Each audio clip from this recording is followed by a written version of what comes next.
Welcome to another episode of the Eye on Life podcast, episode number 2. You heard the intro show already, but fortunately for all of our listeners today, you don't have to just listen to me. We actually have real guests today. People who actually have something real to say, unlike myself. Hopefully you enjoyed the first show. Hopefully you came back for another show. And I'm feeling really good today. We have great guests, and I got a haircut recently. I mentioned that in the last show. After being quarantined for a little bit, one of our guests doesn't have to worry about that. You got the best hair in football, right? Maybe next to Palomalu, but we'll see.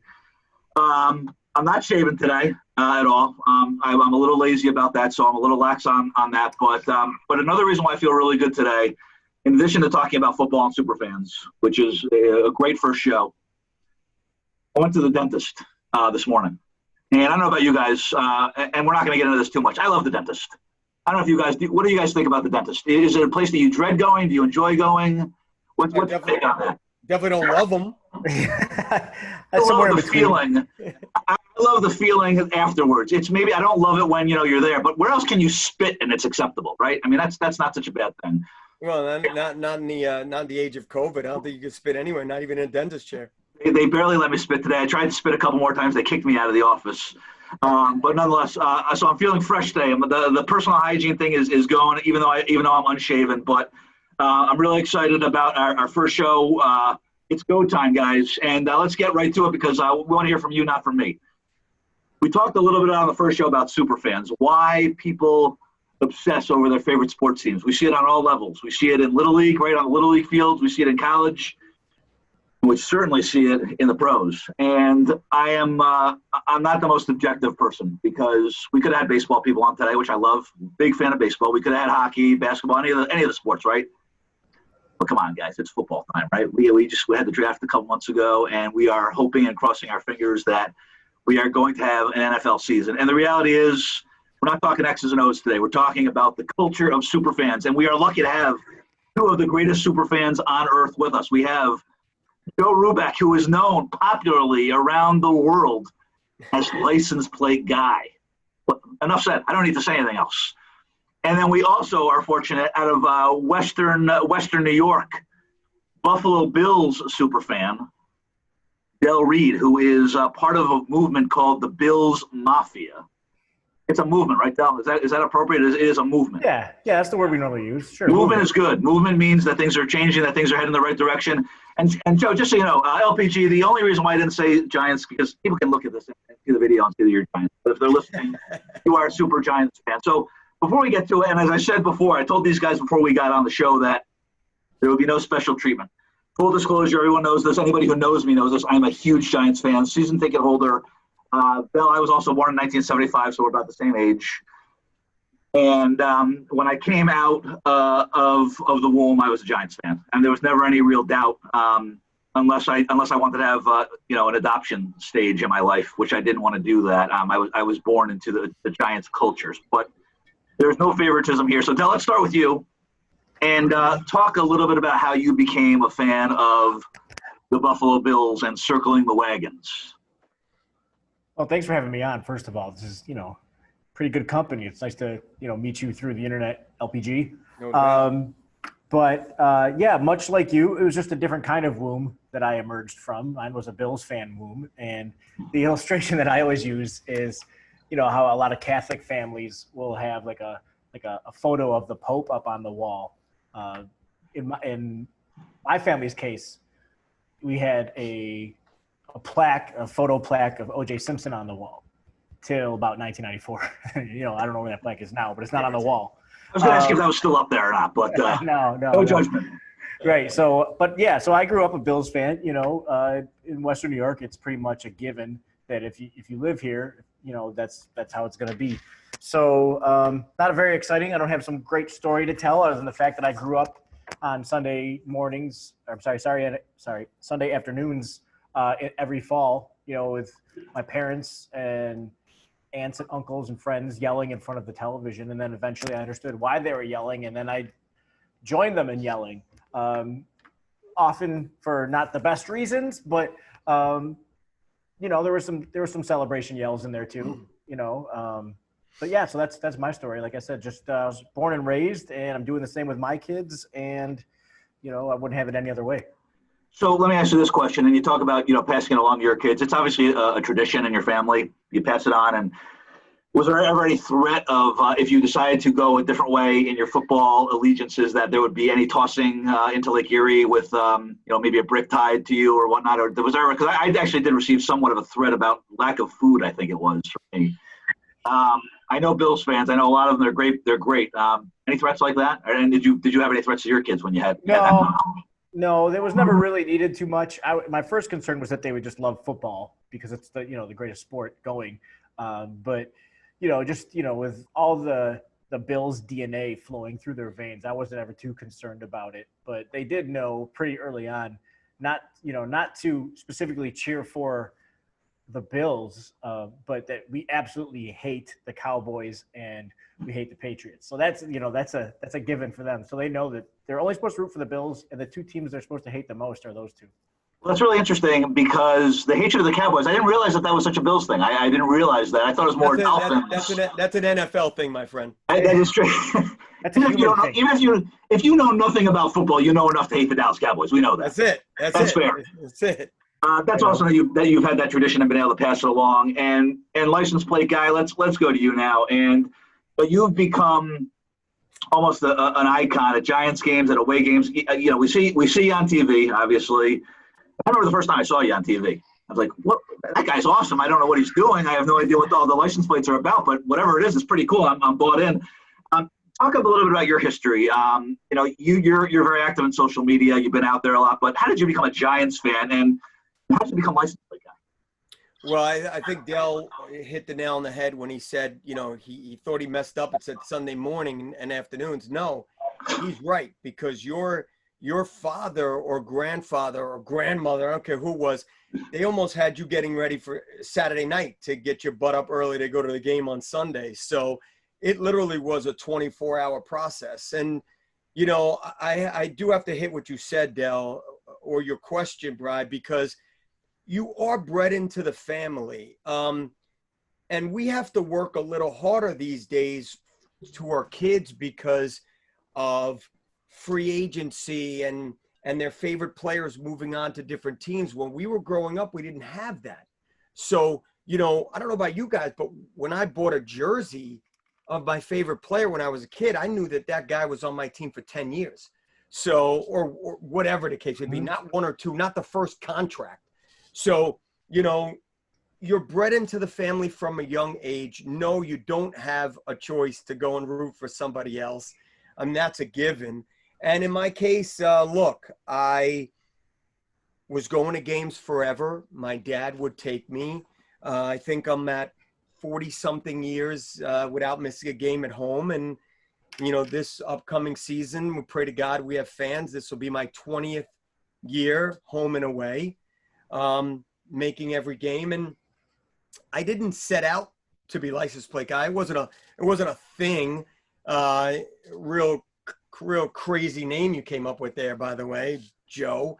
But, my dad dared me at 16 years old to wear the license plate on my car that I got the day I got my license. And I did. And the Giants won. And, the Giant fans, like any other NFL fans, some are very superstitious. And a lot of people in this section were like, hey, you better wear that next week. So, one became two, but I might have changed the car or got another one or beat around and I got another plate and another plate. And I was rocking 3 or 4 and it was crazy. And then, we could fast forward. Don't worry, Dell, not even going to talk about that Super Bowl, but you fast forward all the way to Super Bowl 42 and Tyree makes the catch and I'm on the DVD going, oh my God. And that's where license plate guy really got its, it was born. I was really, oh my God guy before I was license plate guy, to be honest with you. And I think you were echoing the rest of the Giants Nation when you were saying, oh my God. And seeing that footage actually literally does bring a tear to my eye, I have to say.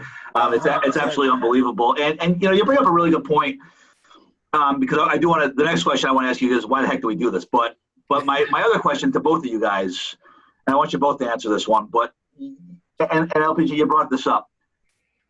people wear jerseys, right? They wear jerseys of their favorite players, and I get that to an extent. And I used to do that. I had my Jacobs jersey and my Shockey jersey, and then to your point, that these guys come and go. I mean, when these guys come and go, I'm still a Giants fan. When these guys go home at night after a loss and they go out to dinner, and I'm not saying they don't care, they may care, but I'm not eating dinner because I'm not hungry because I can't eat because the Giants lost. So, what are your thoughts on people wearing jerseys of their favorite players, considering that player may not even be on the team the next year? And LPG, by the way, my favorite one, which I wish you could still wear it. You may still wear it. The Eagles jersey with the 0 Super Bowls. That was a day I cried about football. Oh, Dell, you don't know about that jersey, Dell? No. All right. So first of all, so I have an extensive jersey collection. I have over 400 that I made, and there are people out there that don't understand how a grown man, Dale, you, myself, anybody could wear a jersey of another guy. It's not about that. It's part of the fandom. But I will tell you, as you asked that question, Bryce, I was getting like half the team, every year. But not until I started seeing players come and go did I start to make my jerseys more Giants related and not, like Dell be sitting here with a big old table that's going to get crushed instead of somebody on the team. So my jerseys, the last couple of years that I've gotten, I've had them custom to Giants and the Super Bowls and this and that and some pretty cool, past, logos of theirs. But I'll tell you real quick, Dale, since you were laughing at that. So a long time ago, God, it has to be 15 years now, I had made a Giants front, and it was the 4 logos of the 4 Super Bowls, big Lombardi trophy in the middle, beautiful red, white, and blue front. And in the back was a legit Eagles jersey, half, and it just said Super Bowls, and it had a big 0 on it. And I wore that to Philly for 13 years. Yeah, trust me, we'll get into that later. But I wore that literally for 13 years. Anyway, fast forward to the Super Bowl, which crushed my soul. I mean, crushed it. And I wound up teaming up with a super fan of the Eagles, and we sold that jersey for $10,300, and the money went to the Tom Coughlin J Fund for charity. They literally burned it at the first game, the home opener, after they won the Super Bowl. It's funny because they invited me to the burning, and I said, why do I have the feeling that you might light me on fire as well? I think I'll skip that, by the way. But, yeah, that jersey, I miss it. But I will tell you that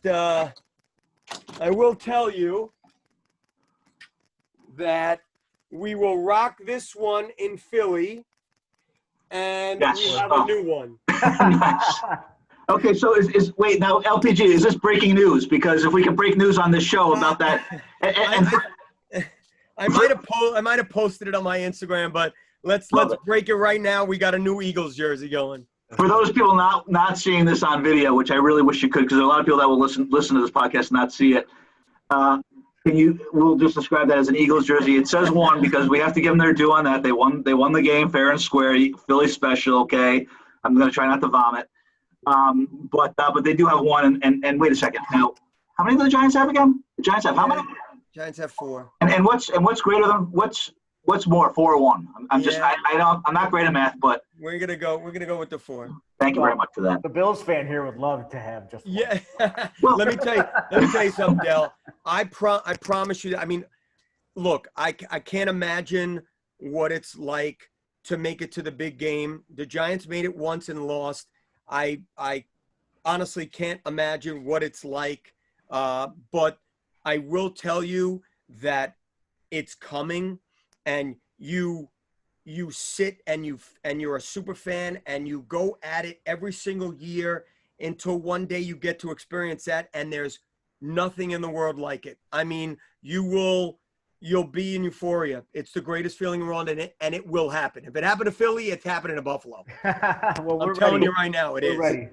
And we know Buffalo fans are much more deserving than Philly fans. I'm sorry, Philly fans, anyone listening out there, but yeah, that's actually an interesting point. And one of conversations that I have with friends and fellow football fans is it better to get to the Super Bowl and lose or not get there at all? What's more painful? And I hate to ask you that question, but you look back now and you really, and as I said, as a Giants fan living out in Buffalo, and Marv Levy actually spoke at my commencement at Belmont, which was actually awesome. And when he brought up that Super Bowl with the Giants, there were 4 or 5 of us, probably Long Islanders and a few Albany people that were cheering on that. But it really is an amazing, when you look at it now, especially with free agency, how everything's changed. It's an amazing feat to go to 4 in a row. I used to make fun of all my friends out in Buffalo. Oh, 4 in a row and you couldn't win one of them, and that's really not fair. But is it? What are your thoughts as far as, is it better to get there and have that memory of and that passion and that energy of getting there, or would you rather say, listen, call it a day at the championship game. If we're not gonna win it, let's not even go there at all. No way, man. That's a loser's mentality. Yeah, No way. No way. You go to the dance. And I would not trade any of those Super Bowl losses for anything. I mean, well, maybe I would trade them for wins, but I would not trade that experience. That 4-year run. It's funny that the Bills are so, they're so well known for having gone to 4 in a row and lost, and they're, Bills fans are teased about that. It's like, okay, so we ended up losing the final game of the year 4 years in a row, but we experienced a lot of wins during that 4-year run. I would much, and I'll say it, and I've said it before, I would much rather have that 4-year run and experience everything that Western New York got to experience through that, almost dynasty that they had. I would much rather, I'll take that over someone like the Tampa Bay Buccaneers who had one Super Bowl win in 2002 out of nowhere and then went back to obscurity. Nobody even remembers, I mean, people in Tampa remember, I'm sure, but that one win, okay, great, you got a win. Which when you look through the league records and over the years and everything, it's like an outlier. It's like, oh, Tampa won a game? Yeah, that's cool. Tampa won. And I'm not trying to pick on them for winning a Super Bowl, but my point being is that that 4 years was in the middle of what was really like a 7 or 8 year run that the Bills had, where they were in the mix every single year. The few years before that, and then the few years after that as well too. So yeah, it's a really long answer to say no way. You don't go to this. You don't forego going to the Super Bowl just because you're going to lose or there's a good chance you lose. You get that extra 2 weeks of enjoying your team and all the stories, and there's always that chance. So now, I'm definitely going along with what Del said. You play to win the game. You want to make it to the big dance. There's definitely 2 ways to look at it. I happen to agree with him when he says that the Bills are on the map because of that dynasty or no dynasty. They were great without, winning that big game. But, then there's a flip side to that, Del. That was the worst day of my life, that loss. You made it that far. I'm talking the Giants in 2000, and they wound up losing Super Bowl 35 to the Ravens. And, I left that game and I didn't even go to work for like a week. So, there are 2 ways to look at that, but I'm agreeing with him. You got to go and you got to win that game and you got to make it to the big dance. And I love it. I do agree. That's the winner's mentality. I agree. And LPG, even to this day, now that you bring it up, I still feel empty about 2000 against the Ravens. And I was actually I was living in Baltimore at the time, which made it even more painful. I remember wearing my Giants hat around Baltimore and receiving some fairly dirty looks during the course of the night before the Super Bowl. But yeah, it's still an empty feeling. It's something that you never get over as a fan. And which kind of leads me to my next question. And I'm gonna, again, this is really for both of you guys. Why? Why do we do this to ourselves? I actually find that the losses are more painful than the joys of the wins. I know it's terrible to say that, but I'm transparent. The whole thing, the whole Ion Life, we're talking about authenticity here. We're talking about transparency. The Giants, the playoff loss to the 49ers still pains me to this day, Joe. And I'll never get over that. I will never, and Deshaun Jackson, I was at that game. You were too, obviously. Running the ball back. Those are more painful to me than some of the greatest joys of Giantshood. So I want to ask both of you guys, and then I'll shut up and let you guys talk. But Why do we do this to ourselves? Joe, LPG, you're at every game. Why do you go to all these games? You spend a ton of money on it. You have work, you have family. Dell, I know Western New York is huge. It's family, Sunday dinners together and everything. And you're going to Bills games. It's 20 below and it's snowing and you're miserable and they're losing to the Jaguars, right? Why do you guys do this? Why? Why do we do it? I'll say, and the Bills, and I guess this goes for the Giants as well too, because that actually has an NY on the helmet. It doesn't say Giants anymore. The Bills, they have a bison on the side of their helmet. They're one of the few teams that actually identify visually with the city they represent, and it's more than just some clever logo or a marketing gimmick or whatever. Well, it probably is a marketing gimmick, but it's so much more because the Bills are such a part of the Western New York community. I mean, a few minutes ago, I just said that we had a freaking picture of O.J. Simpson on the wall when I was growing up. It's so much a part of how we talk to each other during the week, all months of the year, not just in the fall. You have the NFL is a 365-day operation, and so it's how we relate to each other. It's so important in that respect because so many fans come from different faiths, different socioeconomic backgrounds, so many just different walks of life.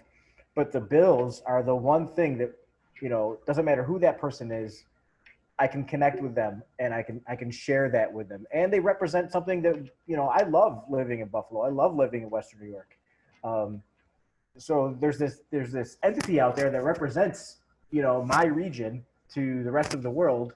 And on top of that, football's the greatest sport ever. So you take those two things together and it just, I guess I don't have an answer as to why, but more of a, why wouldn't it be that way? It's Joe. Yeah, I do the same thing for you, Joe. And I know you have the streak. We have the streak. Ripken had his streak. I think yours may be more impressive. But it's been you've gone to every home and away game since 2003. Is that right around there? Since 2000, right? Okay, so you're pulling a lot of resources into that, LPG. Why do you do it? Especially as I said earlier, when the season is over for the Giants by Columbus Day. Don't even get me started on that. Why do you do what you do? Going back to what we all said 2 minutes ago in regards to that 2000 killed me. I was going to one or two games on the road for years, whether it was with my dad or with a buddy. I just, you would get in the car and go to Philly or get in the car and go to Washington. And of course you would go to a Florida game because Florida is a second New York. But, in 2000, when the Giants lost, I made a pact with my buddy that we were going to go to every game, and we did. And we went all the way to the big show and lost. And we were like, are we doing this? We doing this next year? So once we started going, we put a 5-year plan in place, and it was awesome. We met thousands of Giant fans at the away parks, just like Del. You go away, you meet all of these Bill Mafia fans, and it's awesome. It's so awesome. It's almost better on the road than it is at home, because you're a tighter group on the road because you got to stick together. So then 2007, Giants won the Super Bowl. To be at every single game, that was the year that we decided to sit front row behind the Giants bench, my friend and I, only on the road. And to interact with the players and the fans and the coaches, mind-boggling. And then, come on, you form some kind of friendships, then social media happens, and it just becomes a thing. And I just haven't stopped. And you bring up a good point. Why do you do it when it's over, so fast, or the end of September, October? But I will tell you this, and I will ask Del this question. If I was to tell Del that he was to take my 20 years and go to every single game and to experience 2 Super Bowls in those 20 years, okay, would he give up a 1 in whatever record, a 2 in whatever record for 2 of those or 1 of those? He would say yes, and that's why you do it. You can't eat with us if you're not going to starve with us. So you take the good with the bad. You try and stay positive in the crap years, and that is why we do it. It's all in fandom. Is that true, Dell? Would you take those 20 years for 1 Super Bowl? Sure, yeah, absolutely. Absolutely. Hell yeah, he would. Hell yeah, he would. It's a no-brainer. I absolutely agree with you on that one, LPG. And you both talked about tradition, and we're going to get just a couple specifics in a moment here. You're listening to the Eye on Life podcast. We have Joe Ruback, who is license plate guy, New York Giants super fan, and Del Reed, who is the founder of the Bills Mafia. And the other thing I want to ask you guys, as far as the tradition goes, and I know for me, I have my season tickets, and I have thought about, from a financial perspective at some points, do I want to keep the tickets this year? I have family, I have kids, and I've kept them. And a lot of reasons why I've kept those tickets is for nostalgia. They're my uncles, they're my grandfathers, they're my dad's. And he decided he was going to stop going to the games, and he passed them along to me. And I want to talk to you guys about the tradition piece of this as well, because I know. License plate guy, you have made mention of your dad a lot on social media, which I think is awesome. And Dell, you mentioned that's been your family for a while as well, and you passed it along to your kids. But LPG, let's start with you. It sounds like your dad was a huge fan as well, and kind of passed that along to you. How far does this tradition go into flying to Dallas every year and taking the crap from the Eagles fans every year, and when the Giants are 2-8 and you're heading out down to New Orleans? How much does tradition play into that? Tremendous amount. I mean, I lost my pop a few years ago, but I at least we got to go to some games when he was living in Florida. I would take him to anytime the Giants were either at Tampa or Miami. So like we said before, the tradition is everything. It hurts though when you're at an away game, and I mean, come on, look at my hair. I'm taking whatever you can imagine at the away stadiums. They're jealous, Joe. They're jealous. Yeah. It's definitely tough, but when you're sitting there in the first quarter and the Giants are down 21-0, they have no life whatsoever. You start questioning, how much did I spend on this ticket? When do I fly home again? I have work tomorrow. So it's painful. It is. I'm not going to lie.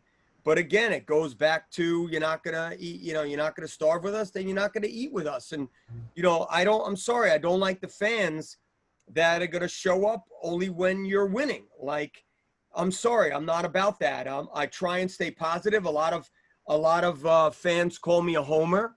I take that as a compliment, and I don't give a crap because it's true. I'm never going to throw my team under the bus. When they suck, but there's always next week. And I'm going to continue to be like that for the rest of my life. It's just the way it is. And you made a good point there, license plate guy. I want to just call that out. You have a job. I do have a job. You're you're not just some guy that's randomly, this trust fund guy that's spending, which makes it even more special because these games get over late. I mean, when I drive back to Connecticut from I'm calling it Giant Stadium. Sorry, MetLife Stadium after a game, I am exhausted. And here you are flying back Sunday night, Monday morning. Do not be sorry about that. It is Giant Stadium, number one. Thank you. Number two, it's tough. Because you're at these games and you have work. So look, I work for a school for troubled youth. Some of the awesome things that I've got over the years from fans. Let's see, I am a trust fund baby. I'm married into the Mara family. I get all my tickets paid for by the team. Wait a second. Was it Kate or Rooney? I just need to know which one. Yeah, let's go with Kate. Okay, that's fine. So let's see. I get my hotel and transportation paid for. I travel with the team. None of those things are in existence. Okay, I pay my way, and that's the way it is. You know what, Del? I have a question for you, and I mean this in all sincerity, because I believe the Giants management are very old school, Del. I'm talking like shirt and tie. They know who I am. They love my fandom, but I am no different than anybody else. No different. I want to know, I wonder if I was doing this insane traveling and fandom for another organization, I wonder if I would be taken care of. What they did for Pancho and let him do the draft was I was friendly with Pancho. I loved him. I thought he was a pretty cool dude. Rest in peace. So do the Bills recognize you? Do they do anything? Do they come out and watch everybody smash tables? And do they give you? No, I'm serious. I love that. I think I'm quite jealous, not of the craziness of you freaking people, because you are, and I love it, but I'm jealous that it's a thing. The Giants don't have a thing. So I've never jumped through a table. I will never probably jump through. I should say probably. I will never jump through a table. That kind of thing. You know, people can do what they want, and I'm not here to tell people how to celebrate their fandom, but that's just not my bag. And I always joke that people say, "Oh, it's Bills Mafia." It's like, well, actually, we existed before that. I guess we just gave them something to yell before we jumped into it. Correct. To each their own. Just not my thing, but. I don't really have any formal connection with the team whatsoever. It's funny you say that though. Like people like assume that they're paying for you to go to games, and that you probably like, oh yeah, he probably has a suite that he normally sits in, and he just comes down for photos.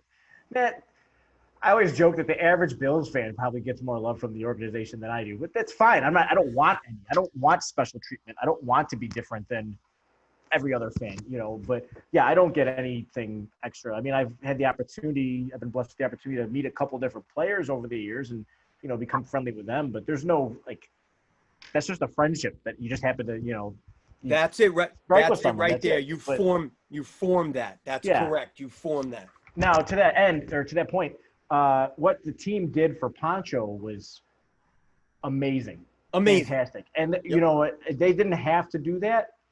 And I mean, he was, fighting cancer and everything. It was a beautiful gesture that they did for him. They obviously they can't do that for every single fan, especially even fans that are struggling with sickness and cancer. I mean, they're not Make-A-Wish, and I don't, but what they did for Pancho, he's such a special guy. Even though I'm one of the founders of Bills Mafia, and relatively well known among at least social media fans and everything.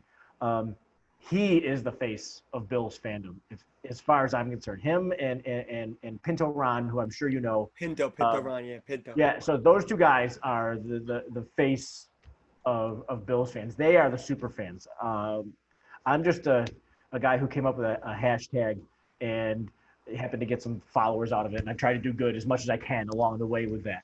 But yeah, so back to your question. I've never received any kind of special treatment from the Bills or anything like that. I'm not looking for it. I don't want it. I want my experience with the team and my fandom to be the way that it's always been. And I'm not just saying that because I haven't gotten tickets. I've never asked for them, but I'm not saying that but that's really how I want it to be. I don't want it to be different. I don't want to be special. Yeah, I'm not. I didn't. You're first of all on the total same page as you, and I love that. I wasn't asking if they were treating you special. I asked if they acknowledged you, because I like that. I like the acknowledgement of the Bills Mafia. Yeah, well, they've started using the hashtag in the past year or two themselves. For a long time, when the hashtag first came out, they poo-pooed it. In fact, they would actually when they would retweet players who used it, they would do a manual retweet and they would scrub out Bills Mafia. Oh, no way. Yeah, I mean, there was different ownership, probably a different social media team, all that back then. They have finally, I think they can't fight it. It's become so popular. Correct. They have embraced that moniker. And yeah, so it's pretty great. Well, it sounds like, Del, first off, I just want to just state on here, it does sound like License Plate Guy has volunteered to maybe dive into a table at some point during the Giants game next season, if there are fans allowed. But I also do want to cover, and you do raise a good point. You know, when you talk to Bills fans and NFL fans around the league, and you talk about Bills Mafia, that's what they think. They think that you guys are the ones that are diving into it's, and it's not even just tables. It's I've seen grills that are lit, right? And I think the grill has to be lit for it to be a true dive. Dude, it's everything. It's right. It's everything. Which but I know that's not really what it's about. So there are obviously fans that do that, and that's fine. We don't judge on the show. But what is the Bills Mafia? What does it really represent? As one of the founders of it, what does it represent to you? It's obviously has a lot of meaning to you, and Bills Nation out there. But what is kind of the meaning of it? Well, we've always, and a lot of times people have always said, "Oh, Bills Mafia." Now that the team is good, like now they have names like, that term came out of a 4-12 season in 2010. So the other term we've always used to identify ourselves as fan base. Because we're a family, and really it is like there was a lot of lean years this century for Bills fans, but we've stuck together through it. LPG, like you said, if you won't starve with us, you're not going to eat with us, and we starved together for a long time, and really, it's just we're a family of friends and fans. And the players are part of Bills Mafia, right? So it's, fans and players coming together to celebrate the team. And our goal has always been to make it something bigger than ourselves. And, for years we would do an annual tailgate. Back when you could say Bills Mafia tailgate, and there wasn't all kinds of things like connotations to it, but we would do an annual Bills Mafia tailgate, and we would, get donations from all over Western New York for different businesses, and we would do raffles and like a big fundraising thing. So it's always been about channeling the passion that Western New York or Bills fans, because we're all over the world, but channeling the passion of fans into charitable works in the community. So that's really always been what we've been about, and celebrating the team and doing our best to be positive. Homers, but we do try to be realistic. I'm not going to say everything's fine. And meanwhile, the team is 2-14 or something like that, because we're passionate. We'll never beat up on the team. Like I say, I mean, everybody has their own mind of the way they're going to handle themselves. But in terms of, those of us who have been with it from the beginning and we started it, we're not going to beat up on the team. We're not going to grouse about the team. We're definitely not going to use social media to slam players. But we've always wanted to support the team and support what the players are doing, and turn that into a way to support the community at the same time. Awesome. So Del, I'm going to actually put you on the spot for a second here, if you don't mind. Sure. And I want to know the craziest thing that you have ever done as a Bills fan, whether it was after a win or a loss, or during a win or a loss. You don't have to say if there was beer involved or not. It could have been beer or no beer. But what is the craziest thing that you have done as a Bills fan since 1975? I stuck with them through the Dick Duran years. That's the craziest thing. That's worse than any table you could dive into. That's for sure. That's the craziest thing. I stuck with them through the Dick Duran years. Yeah, no, I'm not super crazy party guy or whatever. And beer, whatever the crazy thing was, beer was probably not involved. But that's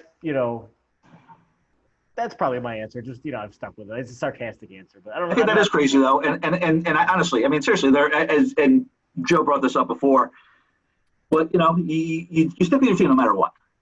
But not everyone does. The reality is that not everyone does stick with their team, and you guys have definitely gone through a lot. And having lived out in that area, I truly know the hardships. I still have a lot of friends that are out in the Buffalo area, and we still talk about that. So that is crazy. That is actually crazier than anything you could running on. You guys do like to run on the field a lot. I did notice that when I was out there. There's a lot of fans running onto the field in Buffalo. But LPG, let me ask you a question. Similar, but a little bit different.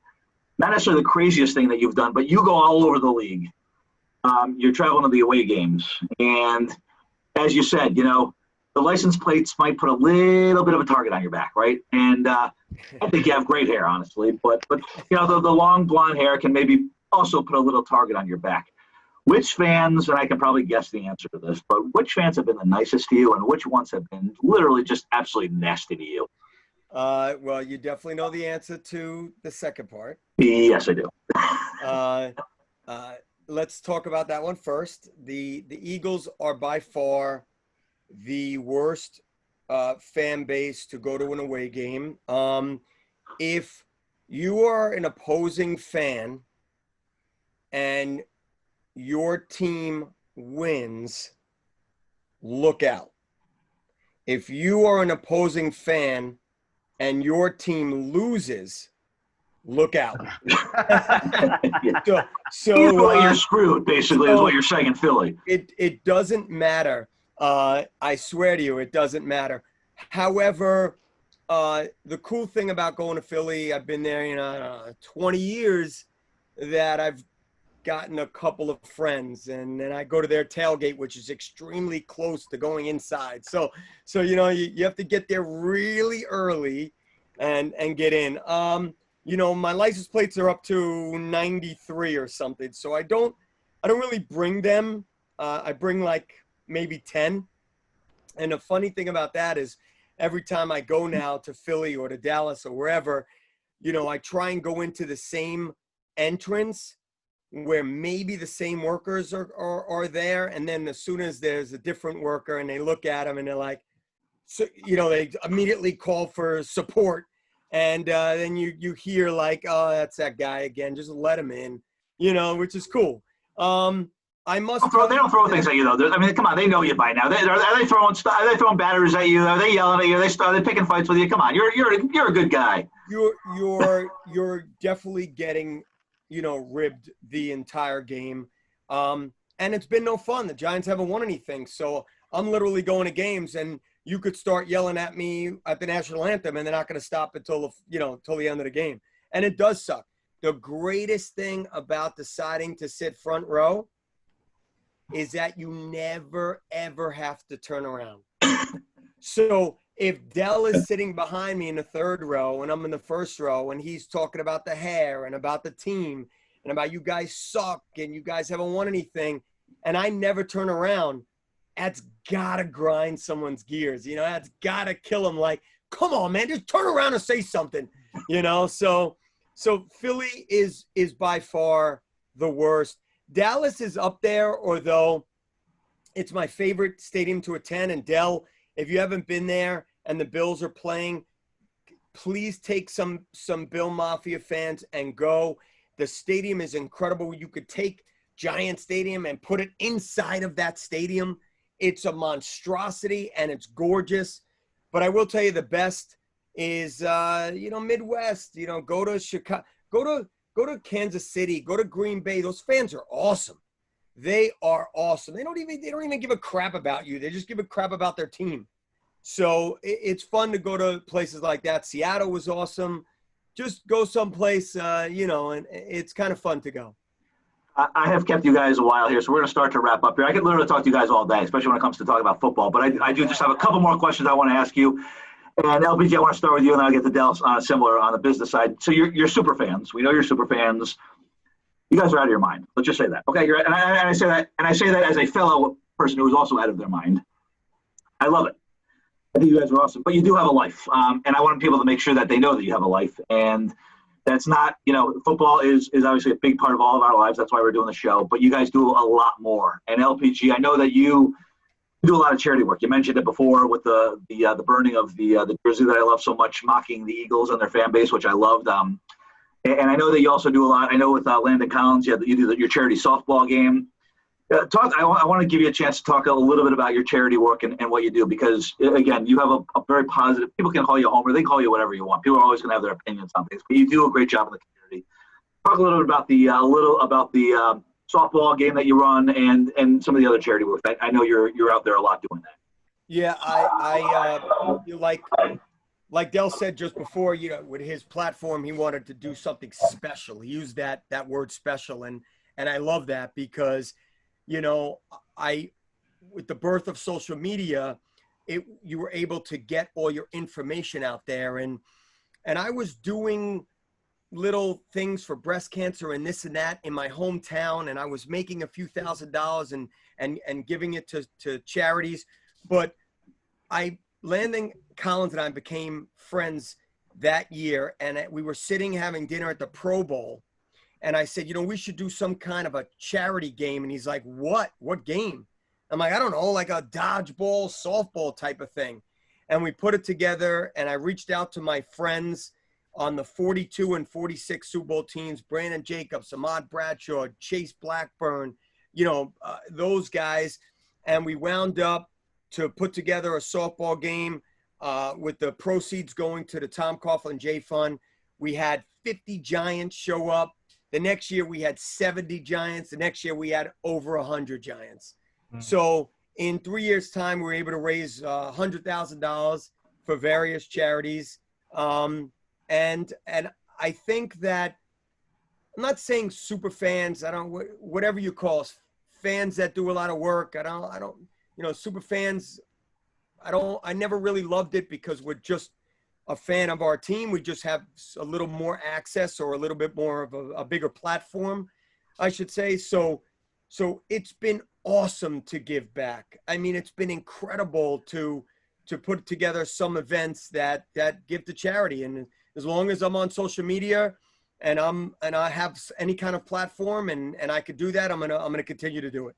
And where can people follow? Joe, I want to give you a chance. People that can follow. You have a lot of followers, and you have a lot of great content. Where can people follow you? What's the best way to get?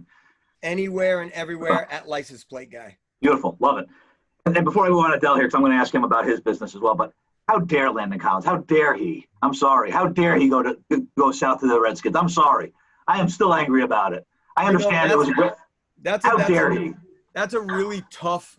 And I'm sure Dell goes through this too. That's a really tough thing when you form a relationship with a player and they move on to another team, because let's face it, business is business. And, one of the Giants' slogans is once a Giant, always a Giant. And, when your friend, Landon's a friend, Odell is a friend, we've spent, Christmases. And when they start talking about your team, and the fan base then attacks you for them talking about their team, it sucks, But, I tell them every year, I'll reach out on social media and I'll say, I'm pulling for you. Good luck. I hope you make it to the Pro Bowl. You will lose 2 games a year, to the Giants. So it sucks. And how dare he go to the Redskins? And come on. Get out of the division at least. Come on. I mean, give me a break. Hey, fair enough. $70 million. I don't know what it was. $50 million. Shoot. Friendship and the almighty dollar, I guess, are more important. Right? I guess whatever. Anyway, we wish him nothing but the best when he's not playing the Giants, of course. Correct. Dell, let's talk about you. 26 shirts. And you have a business that you run. I know you've done some charity work as well. And I think that's amazing that you guys not only are great fans of your respective teams, but you leverage that to do well in your community and provide. Talk a little bit about your business as well, because we all need a good team. We all need some jerseys. We all need some hats at some point, right? I mean, that's why we're super fans, right? Because we buy all the paraphernalia, and that's how we spend our money. But talk a little bit about that, Dell. Yeah. So with the Bills Mafia, as that audience continue to grow and grow and grow, people are always asking me to share things, and can you retweet this? Can you share this? At one point, this was in 2013, somebody reached out to me and said, hey, can you share this raffle that I'm doing, an online raffle? And it was a signed Mario Williams jersey, which back then was a big deal. People wanted it back then. Mario Williams, baby. Yeah. I forgot he was on the Bills. That's right. I remember that now. Yeah. And so it was a signed jersey that the guy actually won from Summer Sanders, who is an Olympian gold medal swimmer, and she's a Bills fan. And so I'm not really a big, memorabilia guy, but that's kind of a big deal. If you win a signed jersey from an Olympian, that's kind of a cool thing, So I asked the guy, I said, why are you selling, or why are you raffling off this jersey that you won? And he went on to tell me about his daughter who had a condition called retinoblastoma, which is basically eye cancer. She's 2 years old, and one eye had been already removed, and the other eye was getting chemotherapy applied directly to the eye to fight the cancer. So I'm reading this guy's, story. I'm reading my phone before I go into work that morning, and I'm like literally crying in the car before I go into the office. And so I'm like, yeah, dude, I will absolutely retweet your raffle. And I said, in fact, next time we do something, some kind of special product or shirt for, Bills Mafia, I'll give you the profits, the proceeds from it, just to help out. And then I started get the gears turning in my head. And then I realized that, Bills fans, it's probably true for all fan bases, but especially Bills fans. That's the only one I'm intimately familiar with. We love merch. We love different things that are about the team or the city or whatever. So I started brainstorming this idea, and I thought, I could probably sell a shirt every week or two and help a different family in need. And then, so that's kind of what I did. I joined forces with a local t-shirt company to put this 1-year project together, and it just took off like crazy. And so there was a huge demand for the shirts and the designs. There was a huge demand for help. And then we realized that this was something we could probably do, after that first year. And I ended up getting laid off from my job a couple years later. And, with the support of an amazing wife, took a stab at making this like a full-time thing. And, we said, okay, we'll give it a year. And if after a year or sooner, if it turns out that this isn't going to work as my vocation, then I'll go back to the grind and I'll get a real job. And within 6 months, I had to hire somebody because it just the work was too much. It just needed somebody to give full-time attention to it. And so that was 2015 when I started doing it full-time. And it's almost a full 5 years now that, it's been that way, half a decade, which is crazy. But, Buffalo's called the city of good neighbors. And it's not just some clever moniker. We might be tough, we might be crazy, but when there's someone in our community in need, when one of us is hurting, we, to use the term, we circle the wagons. We really, we do our best to come alongside and help that person. And so what we've, with 26 Shirts, what we've been able to do is create a channel for people to rep their team, rep their city, and also give back to their neighbor at the same time. And it's just been a natural fit, and with the Bills Mafia movement kind of served as a launch pad for that. But now we've gone into other cities, and we have a Chicago line, and we've worked in Cincinnati and Pittsburgh as well. So that's a really long answer. I apologize. I probably bored everybody on the podcast, but that's the story. That's actually awesome, Dale. And I do just want to ask you, where can people find out more information about 26 Shirts? Yeah, just 26 Shirts. Just like, at License Plate Guy everywhere. It's at Love 26 Shirts everywhere. Love it. Okay, so before I let you guys go, I'm going to ask you one final question, and I'm going to start with License Plates Guy on this one, and we're going to end with Dale. And by the way, just so you guys know, the show was supposed to be a half hour, and we blew that out of the water. So, but I'm not bored, and hopefully, I don't think the listeners are going to be bored either. So we might just have to do an hour of the show, which will really kill my family time, but it's well worth it talking to you guys, because I could talk to you guys much longer. But License Plate Guy, the final question of the day here for you. And we talked about this before, and there are a lot of people that will look at you and look at sports fans, and we all have our hobbies that we're passionate about, but there are going to be people that look at us and say, you are out of your mind. You have a job, you have family, you're going to away games, you're going to home games since 2000, you're wasting your time. You're on this franchises, not only are you wasting your time on sports, but the franchise has been terrible for the past 4 or 5 years. All right? Ben McAdoo, Pat Shurmur. You're wasting your time on that? Really? That garbage? What do you say to those people? Yeah, I appreciate you picking me up before you ask that question. What a great lead into that. Make me feel some type of way right now. I feel awful right now, to be honest with you. I need therapy after that. Hey, look, I will make this very short and sweet. Everybody has their crux in life. Everybody has a drug of their choice, and the Giants and football, that's my drug. Thank God it's that, and not something that, is a danger to my health. Although, so with that said, there are a lot of other things that I could be throwing my money away towards. But I'd rather it be something that was very meaningful to my family and still is. Appreciate it. Great, very honest answer, which I appreciate that. That's awesome. And thanks for all that you do. And as I said, when I am watching a game on TV and the Giants are down 31-3, and they're still a full quarter to go. And I'm thinking, God, that I'm not at that game, and it's in Philadelphia, and I see you. I'm like, yeah, that is tough right there. That is, I'm feeling a little bit better about myself right now. You could be honest. You're like, oh, what an idiot! What an idiot that guy is. Maybe once, but no, that was it. It's awesome what you do, and obviously you do. It's beyond football for you, so that's awesome. Thank you very much. So Dell, I want to ask you a final question. So here's my scenario for you. Okay, this is a very important question. This could be the most important question that you answer, at least today. Bills win the Super Bowl, right? They're definitely not beating the Giants. We're not going there, but they're beating the Cowboys, right? That night. The Super Bowl ends late at night, 11:30 at night. That night, that next day, what are you doing? What's your plan for that day? And let me ask you this: Is Buffalo still standing on Monday evening? It's funny you ask that. I've always made the joke that if the Bills ever win the Super Bowl, I'm taking the family, I'm boarding up the house, we're staying in the basement for a week because the city's going to burn. But yeah, I don't know. It's going to be crazy. I look forward to it happening, not city burning, but the celebration.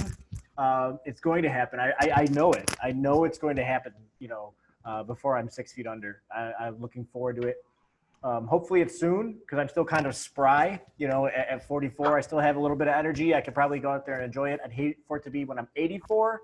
No offense to any 84-year-olds, not to sell you short, but it's probably harder to get out and really celebrate, But, yeah, man, I don't know. It's going to be crazy because, just the city packed Niagara Square after Super Bowl 25, and I can't even imagine what it's going to be like when they win it all. It's good. There's going to be celebrations everywhere, and it is going to be crazy.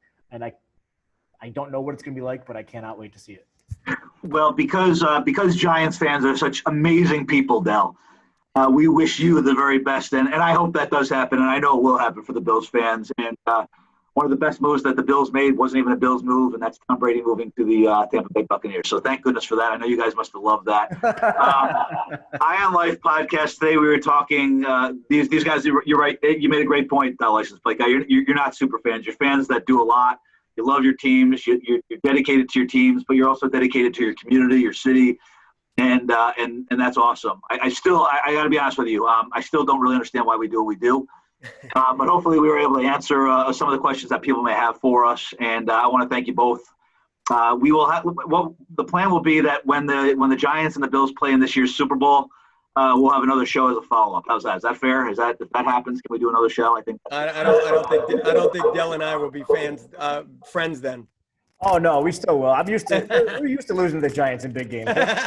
License plate guy, you're assuming the Giants might have a chance of actually making the Super Bowl, so we won't go there. But what I want everyone to do until our next episode, and again, we didn't talk about X's and O's. We talked about the fans and the craziness that we go through on a daily basis, and the pain that we feel, the euphoria that we feel. But in the meantime, I want to thank our guests, Joe Rubeck, license plate guy, New York Giants. I'm saying it, Joe, super fan. You really are. You do great stuff. And Del Reed, who is a Buffalo Bills super fan and one of the founders of, I'd say, hashtag Bills Mafia. It's not all about jumping into grills and tables. It's about community. It's about support. And it's about camaraderie. Until next time, let's all keep an eye on life. And we'll see you next episode. Thanks.